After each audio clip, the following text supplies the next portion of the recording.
बहुत वो था, क्रेज था। तो उनके माँ का भी इच्छा था कि रे अभय बड़े होके क्या बनेगा, बैरिस्टर बनेगा, लंदन में जाके। उनके पिता बोलते हैं कि नहीं नहीं नहीं, बैरिस्टर बनने का जरूरत नहीं है, उनको क्या बनना है, भगवान के भक्त बनना है। चाहे कुछ भी हो जाए, कुछ भी बन जाए, लेकिन भगवान के भक्त बनना है। और वो बचपन से ही क्या करते थे, वो मृदंग सिखाते प्रभुपाद को, कैसे मृदंग बजाना है। तो आप लोग को आता है किसी को मृदंग बजाना? एक आता है।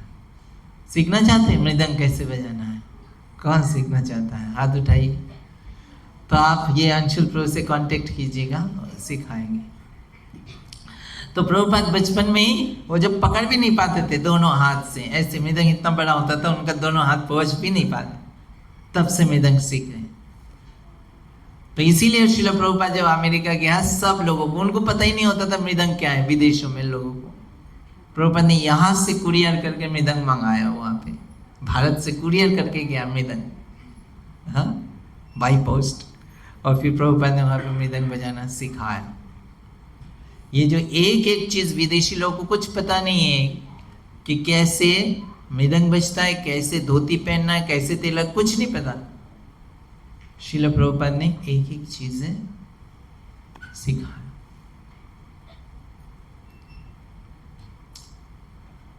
तो इस प्रकार से श्रील प्रभुपाद हम तभी सिखा सकते हैं जब हमें खुद पता है।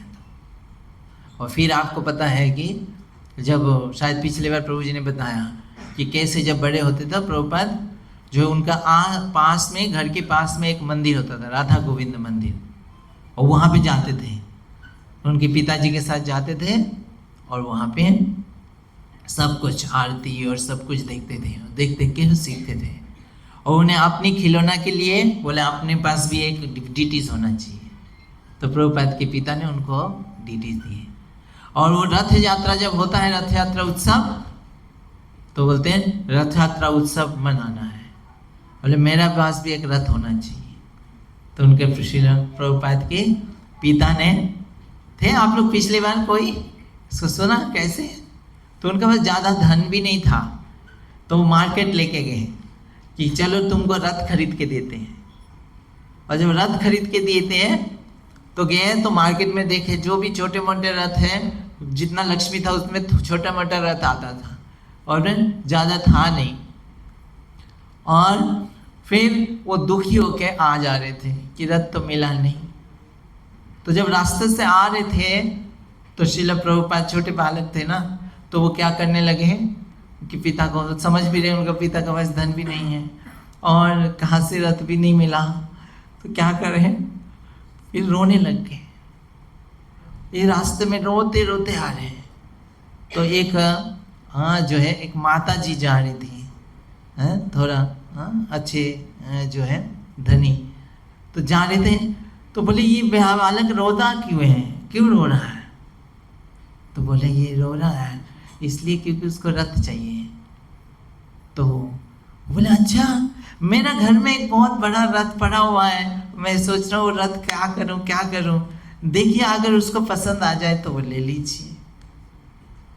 तो उन्होंने अपना घर में लेके गया और जब देखा भाई चरण को पसंद आ गया, इतना बड़ा इतना अच्छा रथ है। तो माता जी जो है खुशी खुशी दिया और इस तरह से वो रथ लेके आए और पूरा रथ यात्रा अपना घर में जो पड़ोसी के सब लोगों को इन्वॉल्व करके रथ यात्रा मना लिया प्रभुपाद ने, छोटे बालक की अवस्था। और वही रथ यात्रा जब प्रभुपाद अमेरिका गए तो अमेरिका में फिर रथ यात्रा चालू कराया। जोरदार ताली में। आप कल्पना कर सकते हैं कि अमेरिका के न्यूयॉर्क में के रास्ते में रथ चल रहे, जगन्नाथ जी, बलदेव, सुभद्रा महारानी। आप कल्पना कर सकते हैं कि ऐसे लंदन के रास्ते में, मेन रोड में रथ चल रहे हैं और भक्त लोग नाच रहे हैं, कीर्तन कर रहे हैं। कितना स्पिरिचुअल शक्ति चाहिए सोचिए। और ये प्रभुपाद के द्वारा संभव हो पाया। ऐसा भक्त जो भगवान की ग्लोरीज को, महानता को पूरा दुनिया में फैला सकता है। तो भक्त का मतलब वो भगवान की महिमा को फैलाते हैं, गुणगान करते हैं। जब तक वो इस पृथ्वी में होते हैं उनका एक ही उद्देश्य होता है कि भगवान के लिए जीते हैं और भगवान के कार्यों को पूरा करते हैं। तो चैतन्य महाप्रभु का जब भगवान कृष्ण द्वापर युग में आके लीला करके चले गए, तो भगवान कलयुग में आए। भगवान कृष्ण कलयुग में आए चैतन्य महाप्रभु के रूप में, और वहाँ के इस कलयुग का धर्म क्या है? हरे नाम संकीर्तन, जो हरे कृष्ण महामंत्र, हरे कृष्णा कृष्णा कृष्णा हरे हरे, हरे राम राम राम हरे हरे। इस महामंत्र के द्वारा हरि नाम के द्वारा कलयुग में जीव कितना भी पतित है वो क्या हो जाता है? शुद्ध हो जाता है, उसके चेतना शुद्ध हो जाता है। तो ये युग धर्म चैतन्य महाप्रभु ने भविष्यवाणी किया कि पृथ्वी थे आछे जत नगर आदि ग्राम, पूरा पृथ्वी में जितना गांव है, जितना नगर है, सब जगह पे क्या होगा? सर्वत्र प्रचार हुई वे मोर नाम। ये नाम जो है, ये भगवान की नाम, ये सब जगह पे प्रचार होगा। तो कई साल बीत गए, लगभग 500 साल बीत गए, तो सब सोचने लगे कि शायद पृथ्वी का मतलब भारत का बात किया। पृथ्वी में कैसे संभव होगा? विदेश में कौन लेगा ये हरि नाम? यह मंत्र का जप कौन करेगा? कीर्तन कौन करेगा? विदेश में तो कोई नहीं करेगा।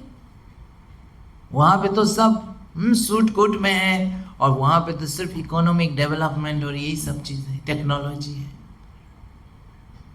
लेकिन ये इस मिशन को पूरा करने के लिए चैतन्य महाप्रभु ने प्रभुपाद को भेजा, और श्रील प्रभुपाद ने, ये उनका पूरा दृढ़ विश्वास था कि ये कार्य संभव होगा।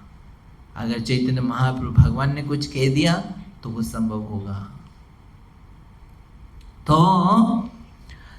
तो इसलिए उनका बचपन से ही क्या है, उनका ऐसे भगवान के प्रति आकर्षण।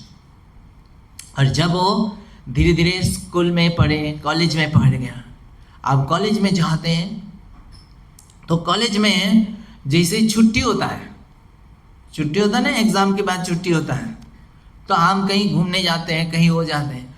तो श्रील प्रभुपाद क्या करते थे, उस समय देखते थे ट्रेन टिकट कि कहाँ जाना है, तो वो देखते थे कि ट्रेन वहाँ से कलकत्ता से वृंदावन कौन सा ट्रेन जाता है, या जगन्नाथपुरी कौन सा ट्रेन जाता है, और उसमें कितना फेयर लगता है, क्या उनका पिताजी उतना दे पाएंगे? तो ये सब उनका रहता था। और जब भी मौका मिलते हैं तो ऐसे धाम में जाते हैं। तो वो जो है एक बार जगन्नाथपुरी आए, और जगन्नाथपुरी जगन्नाथ जी का दर्शन किए, और भगवान से प्रार्थना की कि मेरे जीवन में भक्ति तो पिता ने सिखाया, लेकिन मैं जीवन में क्या करूं, आपके लिए क्या सेवा करूं, मुझे कोई क्लियर नहीं है। तो मेरा जीवन में मैं आपको क्या सेवा करूं, प्लीज आप कुछ बताइए। तो उसके बाद वो वापस जब आए कलकत्ता में, तो क्या है, एक बार उनका एक दोस्त था जिनका नाम था नरेंद्र नाथ मल्लिक। तो दोस्त ने बोलते हैं प्रभुपाद को कि चलो पास में जो है एक साधु है, आया है, एक सन्यासी है, बहुत सुंदर और बहुत ही अच्छा, चलो उनसे मिलने चलते हैं। श्रील प्रभुपाद कहते हैं कि नहीं, मैंने बहुत साधु को देखा है, पर यहाँ का साधु ज्यादातर क्या है, मैं किसी से इम्प्रेस नहीं हूँ। क्योंकि उनके कैसे प्रभुपाद ने देखा, उनके घर में उनके पिता ने बुलाते थे ना, बहुत सारे साधु को बुलाते थे। तो ज्यादातर साधु क्या होते हैं, ढोंगी होते हैं इस संसार में। तो उनके घर में जो आते थे प्रभुपाद देखते थे, वो आते तो थे साधु की वेश में, लेकिन फिर बाद में कोई लोग जो है स्मोकिंग भी करते थे, कोई लोग कुछ जो करते थे, तो वो उनसे इम्प्रेस नहीं होते प्रभुपाद। लेकिन उनके पिता बस रेस्पेक्ट करते थे, साधु है, बुलाते थे, खिलाते थे, ये सब। तो उनसे माइंड में था कि ऐसे साधु जो है, कोई साधु की सिर्फ नाम से ही है, काम से नहीं। तो प्रभुपाद ने कहा कि मैं कोई साधु से मिलने का रुचि नहीं रखता हूँ। तो उनके फ्रेंड ने कहा कि नहीं नहीं, ये साधु जो है ये कोई अलग साधु है, उस प्रकार के साधु नहीं है, विशेष है, चलो तो एक बार मिल के देखो। तो प्रभुपाद नहीं जाना चाहते थे, लेकिन उनको एक तरह से बाय फोर्स, चलो ना चलो। तो प्रभुपाद बोले दोस्त ने इतना रिक्वेस्ट किया तो चलो चलते हैं। और जब गए तो वो आश्रम था, है ना, और उस आश्रम के ऊपर छत पे बैठे हुए थे वो साधु। और श्रील प्रभुपाद ऊपर चढ़े, और चढ़ के जैसे सन्यासी को देखा, सन्यासी वेश में बैठे हुए थे, और तो उनको देखते ही, शायद आगे आएगा, ये साधु थे। तो सन्यासी वेश में जैसे ही देखा उन्होंने, ये 1922 की बात है, तो यंग थे प्रभुपाद 1922 में। तो जैसे देखा, प्रभुपाद को तो सारे कल्चर पता है, वैष्णव नियम क्या है। तो जैसे ही सन्यासी को देखा, प्रभुपाद ने झुक के प्रणाम किया, और उनके फ्रेंड प्रणाम किया, और जैसे ही प्रणाम किया उठे, तो वो जो साधु है उनका नाम था श्रील भक्ति सिद्धांत सरस्वती ठाकुर। देखते ही जैसे प्रभुपाद ने उठा, उन्होंने कहा, ऐसे ही पॉइंट किया, बोले तुम एजुकेटेड हो, तो तुम्हें ये कार्य करना है जीवन में कि ये जो चैतन्य महाप्रभु का शिक्षा है शुद्ध भक्ति है, इस भक्ति को तुम्हें अंग्रेजी में पूरा विश्व में प्रचार करना है। वो उनसे कभी इंट्रोड्यूस ही नहीं हुआ है अभी तक, कौन है, क्या नाम है, क्या है, लेकिन वो पहचान गए और उनको कहा ये। और प्रभुपाद उनको देख के बहुत आकर्षित हो गए, और फिर जो उनकी कुछ प्रवचन सुना, प्रभुपाद ने समझ गए कि ये असली साधु है, ये असली भक्त है। और फिर प्रभुपाद ने उसी समय जब वो बाहर निकल रहे, उसी समय उन्हें हृदय में समझ लिया कि ये ही मेरे गुरु हैं। अगर मेरे गुरु कोई हो सकते हैं तो यही है। और हृदय में गुरु को धारण कर लिया, और उनकी इंस्ट्रक्शंस को कि ये पूरा विश्व में प्रचार करना, ये जीवन का मिशन मान लिया। जो उन्हें जगन्नाथपुरी में भगवान से प्रे किया था कि मुझे जीवन में क्या करना है, आपको कैसे सेवा करूं, उसका आंसर उनको मिल गया। अब जब वो बाहर आ रहे थे तो उनके फ्रेंड पूछ रहा है, कैसे लगा आपको साधु, कैसे लगा? तो बोले थैंक यू, ऐसे साधु मैंने कभी नहीं मिला। और फिर आगे जाके 1932 में उनसे दीक्षा लिया। और फिर प्रभुपाद कुछ समय बाद श्रील भक्ति सिद्धांत सरस्वती ठाकुर का जो है अप्रकट हो गए, भगवान के धाम में चले गए। और प्रभुपाद को ये कार्य दे दिया कि ये जो महाप्रभु का भविष्यवाणी है, ये प्रभुपाद को करना है। वो सोचने लगे अकेले, और उस समय ब्रिटिश का राज था, ये कौन सुनेगा और मैं कैसे करूँगा, कोई रास्ता नहीं दिखाई दे रहा है कि मैं किधर से करूँ, कैसे करूँ। ये तो एक सपना ही है, विदेशों में जाके प्रचार करना, भारतीय होके अंग्रेजी में, और मेरा पास क्या है, कोई सामर्थ्य है नहीं, मैं किस तरह से करूँगा, लोग कैसे समझेंगे। तो ये एक सपना है, असंभव सपना है, लेकिन उसमें वो लगे रहे। पूर्ण होगा या नहीं होगा पता नहीं, लेकिन वो लगे रहे। और प्रभुपाद जितना भी कुछ भी धन कमाते उसमें से इसी सेवा में लगा देते थे। और जहां भी मिलता था उन्होंने प्रचार कैसे करना है उसके लिए प्लान करते थे, उसके लिए प्रयास करते थे।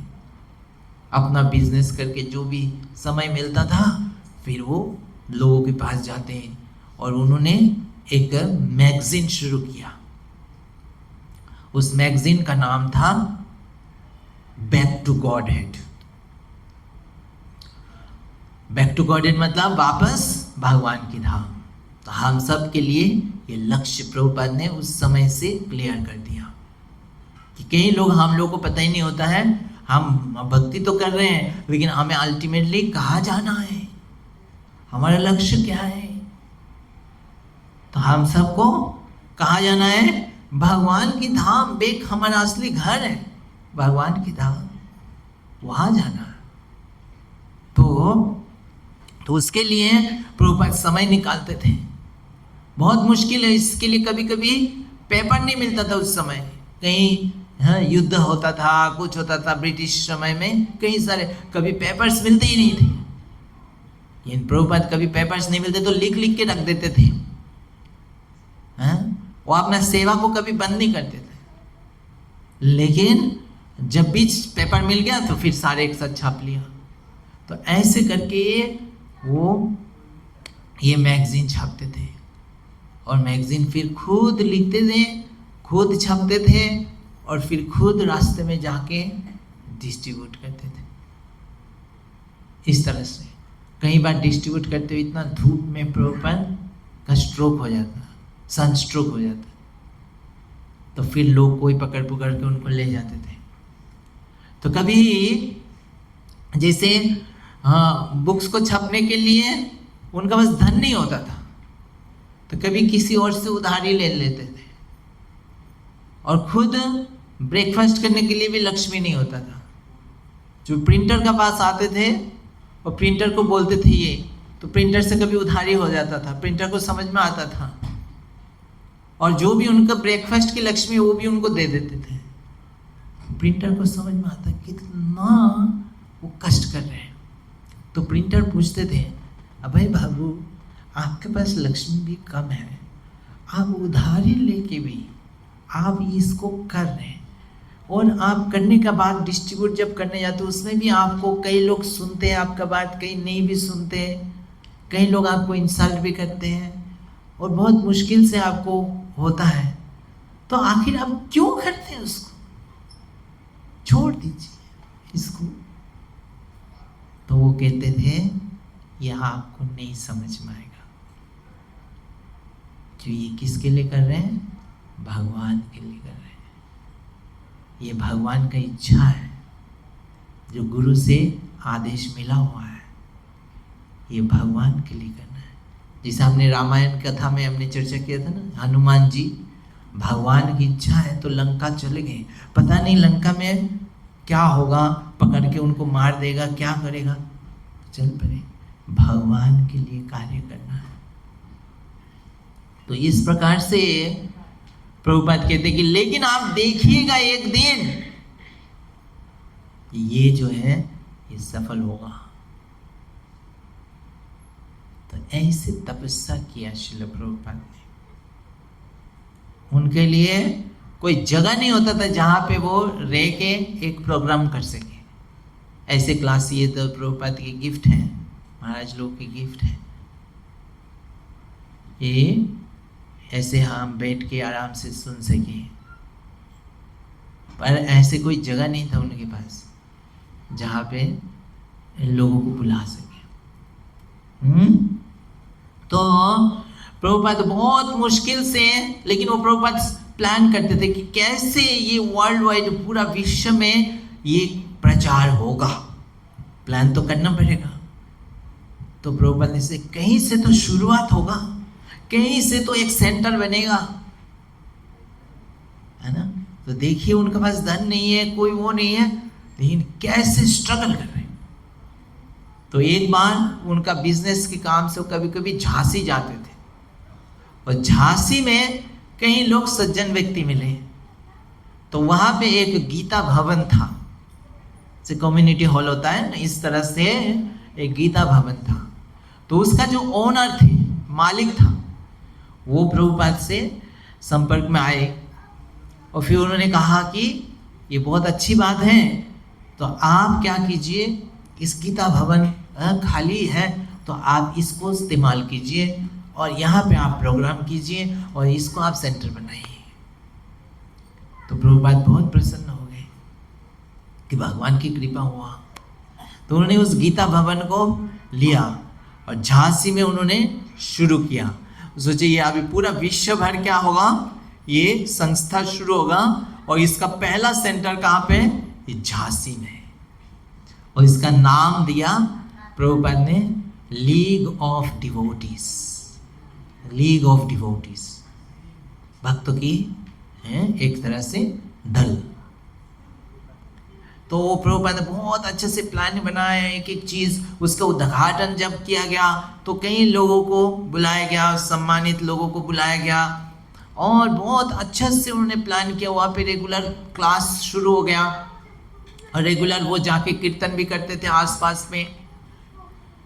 तो जब ये शुरू हुआ और प्रभुपाद ने सोचा कि यहाँ पे हम क्या करेंगे, भक्तों को शिक्षा देंगे और यहाँ से एक एक भक्तों को विदेश भेजेंगे। फिर इस तरह से जाके क्या होगा, विदेश में प्रचार होगा। तो लेकिन कुछ दिन जैसे ही गया तो क्या हुआ, वहाँ पे एक बड़े व्यक्ति थे, जो धनी व्यक्ति थे, और उनका एक पत्नी थे, जिन्होंने वहाँ पे सोचा कि हम यहाँ पे महिला संगठन कुछ करेंगे। और वहाँ के लिए वो भी जगह ढूंढ के उनको ये जगह पसंद आ गया, बोले ये जगह हमें चाहिए। अब यहाँ पे तो प्रभुपाद की ये चल रहा है, तो उन्होंने, क्योंकि उनके पास धन था, पावर था, तो अपना पति को बोल के क्या किया, वो जो ओनर है उस ओनर के पास गया और ओनर से बोले कि देखो तुम उनको खाली करवा दो, नहीं तो तुम्हें ये सब परेशानी आएगा, और तुम खाली करा दोगे तो तुम्हें ये सब बेनिफिट्स दे देंगे। अब ये सुनने का बाद वो ओनर जो है वो भी चिंता में पड़ गया, क्या करे। तो ओनर ने क्या किया, फिर फाइनली प्रभुपाद को बोले आप खाली कर दीजिए। ऐसा होता है कि नहीं, जीवन में होता है ना। जहाँ पे आप जिनसे आशा करते हैं कि वो आपको हेल्प करेंगे, वो फिर कभी धोखा दे देता है ना। तो श्रील प्रभुपाद ने बहुत प्रयास किया उनको समझाने के लिए कि देखिए ये भगवान का कार्य है और इसमें हमें सबको मिलकर करना चाहिए, वो ये बहुत बड़ा कार्य है। लेकिन वो समझे नहीं और प्रभुपाद को बलपूर्वक एक तरह से बोले कि आपको खाली करना है। फिर श्रील प्रभुपाद ने इसको भगवान की इच्छा समझ गए कि चलिए भगवान का यही इच्छा है, क्या लड़ना है, क्या ये करना है, तो भगवान की इच्छा है तो हम चले जाते। तो सोचिए कितना दुख होगा प्रभुपाद को, उन्होंने इतना प्लानिंग, और उनका अपना कोई इच्छा नहीं, वो जो गुरु का इच्छा है कि चलना है, गुरु की इच्छा को पूर्ण करने के लिए वो प्रयास कर रहे हैं। तो उन्होंने उसको छोड़ दिया, छोड़ के रास्ते में आ गया, सब कुछ छोड़ दिया। तो रास्ते में जब आ गए तो रास्ते में जैसे आए तो क्या किए, तो सेवा छोड़ दिया, भगवान को छोड़ दिया कि हमने तो भगवान के लिए कर रहे थे, भगवान ने क्यों नहीं मदद की। हम होते तो हमारे मन में ऐसा आता ना कि हम तो भगवान के लिए कर रहे थे, भगवान ने क्यों मदद नहीं किया। लेकिन एक शुद्ध भक्त जो है वो किसी भी स्थिति में भगवान के ऊपर कोई नाराजगी नहीं होता, कभी ऐसे नहीं प्रश्न करता है कि भगवान ने ऐसे क्यों किया।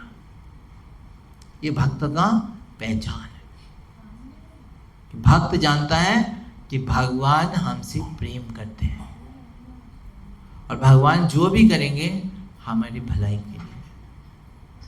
तो प्रभुपाद को पूरा विश्वास था कि इसमें अगर भगवान ने यहाँ से निकाला है तो इसका मतलब भी इसमें पीछे कोई कारण होगा।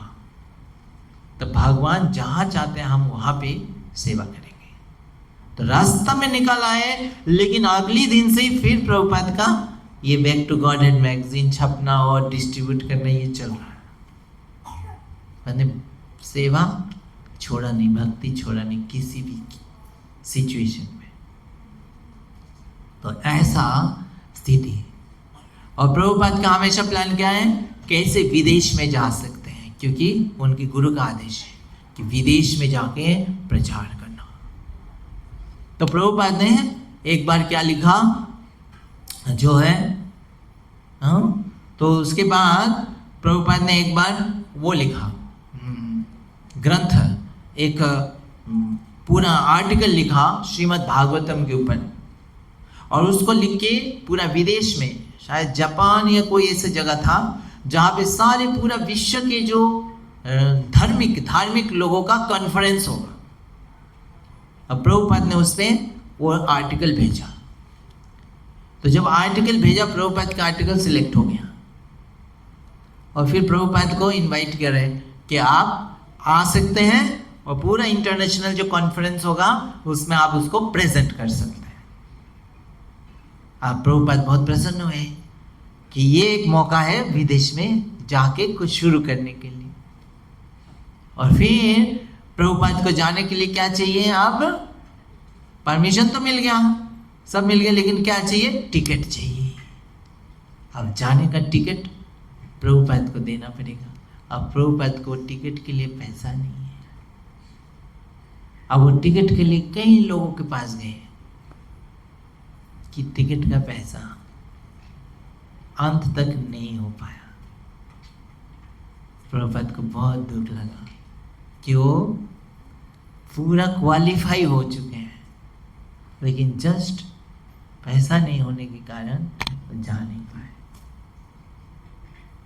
लेकिन प्रभुपाद ने छोड़ा सेवा? नहीं छोड़ा, कंटिन्यू करते हैं।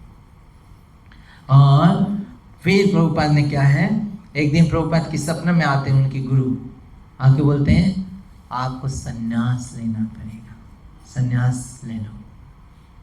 तो उन्होंने फिर सन्यास आश्रम लिया, ग्रहण किया। और जब सन्यास आश्रम लिए, उसके बाद कितना स्ट्रगल।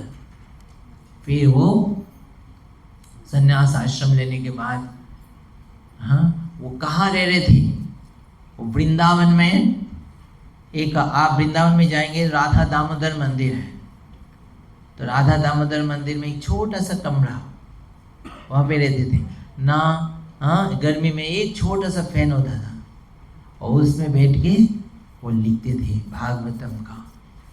और वहाँ पे गोस्वामी की समाधि है, वो प्रार्थना करते थे कि ये महान कार्य मेरे गुरु महाराज ने मेरे ऊपर दे के गया, मुझे उसको पूरा करना है। तो आशीर्वाद कीजिए, दीजिए कि मैं कैसे करूं, मैं अकेले में, और प्रभुपाद की उम्र बढ़ता जा रहा है, मतलब मैं वृद्ध हो रहा हूँ, ये पूरा हो पाएगा या नहीं हो पाएगा इस जीवन में, मुझे कुछ पता नहीं। तो ग्रंथ की रचना कर रहे हैं। तो इस तरह से फिर वो एक दिन बॉम्बे में एक दो कंपनी का, एक जहाज की कंपनी का मालकिन है सुमति मुरारजी, उनसे मिलते हैं। और उनसे जाके मिल के पूछते हैं, वो बहुत प्रसन्न होते हैं उनसे। और फिर वो बोलते हैं कि मैं क्या कर सकती हूँ आपके लिए। तो प्रभुपाद क्या बोलते हैं कि मुझे अमेरिका जाके प्रचार करना है, तो उसके लिए कुछ जाने का व्यवस्था कर दीजिए। तो बोलते हैं वो तो मैं कर सकती हूँ, लेकिन आप इतना वृद्ध हैं, आप वहाँ पे जाके कैसे रहेंगे, आपके साथ कोई नहीं, अकेले हैं, वहाँ पे इतना ठंड होती है, वहाँ पे आप रह नहीं पाएंगे, आपके लिए आपके स्वास्थ्य के लिए ठीक नहीं है। तो आप जो भी करिए यहाँ भी करिए भारत में, हम आपको सहायता करेंगे, लेकिन उधर मैं आपको नहीं भेज सकती आपका हेल्थ को देख के। तो प्रभुपाद बोलते हैं कि तुम्हारा पिता का यही एक इच्छा है।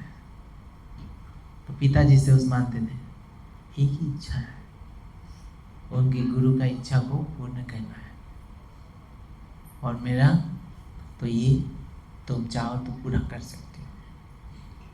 तो फिर और उसके लिए भी उनसे मिलने के लिए पता है आपको, वो कंपनी का मालकिन है तो मीटिंग चलते रहते हैं, तो उनकी जो असिस्टेंट है प्रभुपाद मिलने चाह रहे तो बोले वो बाद में मिलेंगे करके प्रभुपाद को बोला बाद में आना। और प्रभुपाद जो कंपनी का जो गेट से बाहर निकलते सीढ़ी में बैठे रहे, उन्होंने बोला बाद में आना, प्रभुपाद गए नहीं और सीढ़ी में बैठे रहे। जो शाम को वो निकल रही थी तो देखिए ये स्वामी जी आप इधर बैठे, तो बोला हम इंतजार कर रहे हैं आपके लिए। तो बोला ये कल मिली है। तो फिर अगले दिन मिले, तो फिर उन्होंने कहा कि ठीक है, उनका एक जहाज है जो माल लेके जाता है, जहाज यात्री नहीं है ना, जो नॉर्मल जहाज नहीं, मालवाही जहाज, कार्गो शिप, उसमें आपको एक टिकट दे देंगे।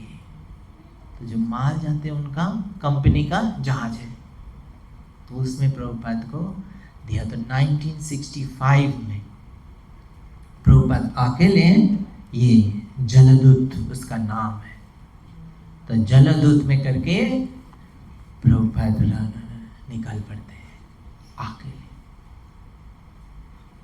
वही उनका तब उम्र कितना था, लगभग 70 साल, 69 ईयर्स। आप सोच सकते हैं 70 साल में लोग यहाँ से यहाँ जाना नहीं चाहता। 70 साल में प्रभुपाद अकेले निकल पड़ रहे हैं, साथ में कोई असिस्टेंट नहीं है। और ये जो जहाज है ये अमेरिका कभी प्रभुपाद कभी गए नहीं, जैसे हनुमान जी जब गए उसको पता नहीं लंका में क्या होगा क्या नहीं है, निकल पड़े। तो प्रभुपाद को पता नहीं अमेरिका जाके क्या करेंगे, उनके पास धन भी नहीं, अमेरिका इतना कॉस्टली जगह है, प्रभुपाद के पास 40 रुपया है सिर्फ, और उस 40 रुपया में अमेरिका में एक टाइम के खाने का भी पैसा नहीं है, खत्म हो जाएगा, एक बार खाएंगे तो खत्म हो जाएगा। तो ऐसे स्थिति में निकल पड़े, किसके भरोसा में, भगवान के भरोसा में। और जो उन्होंने ग्रंथ कुछ लिखे थे वो ग्रंथ भागवतम की सेट की ट्रंक लिए हुए, बस ये संबल है, ये लेके चले, ये भगवान को हृदय में रख के, भगवान के नाम को रख के, कि उनको क्या करना है, भगवान के नाम का प्रचार करना है। और 40 रुपया जेब में और ये ट्रंक, हाँ भागवतम लेके, साथ में कोई नहीं। और रास्ते में चल पड़े, कभी जो सागर की सफर कभी नहीं किया प्रभुपाद ने, तो रास्ते में जो है आता है जन्माष्टमी, और वो उसी रास्ते में ही जो है तो एक भक्त क्या होता है, वो कहीं भी होगा तो जन्माष्टमी मनाएगा। तो सागर के बीच में पहली बार, सागर के बीच में प्रभुपाद ने जन्माष्टमी मनाया।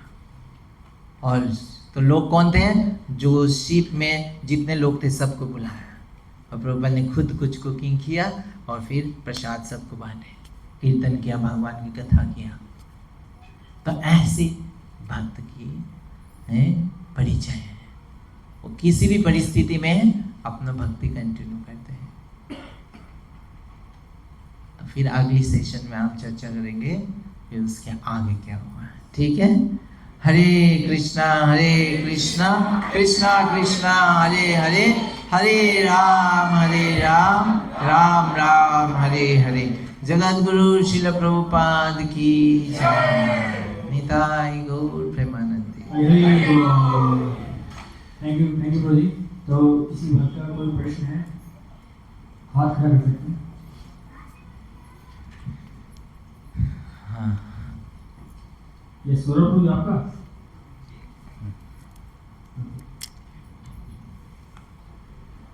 Okay, thank you. तो thank you Prabhu ji, thank you Prabhu ji ने इतने अच्छे से हमको बताया श्री प्रभुपाद जी का जीवनी। तो हम प्रभु जी के लिए एक बार हरे कृष्णा मंत्र बोलेंगे, तो दोनों हाथ ऊपर कर लीजिए और लाउडली बोलेगा हरे कृष्णा कृष्णा कृष्णा हरे हरे, हरे राम राम राम हरे हरे।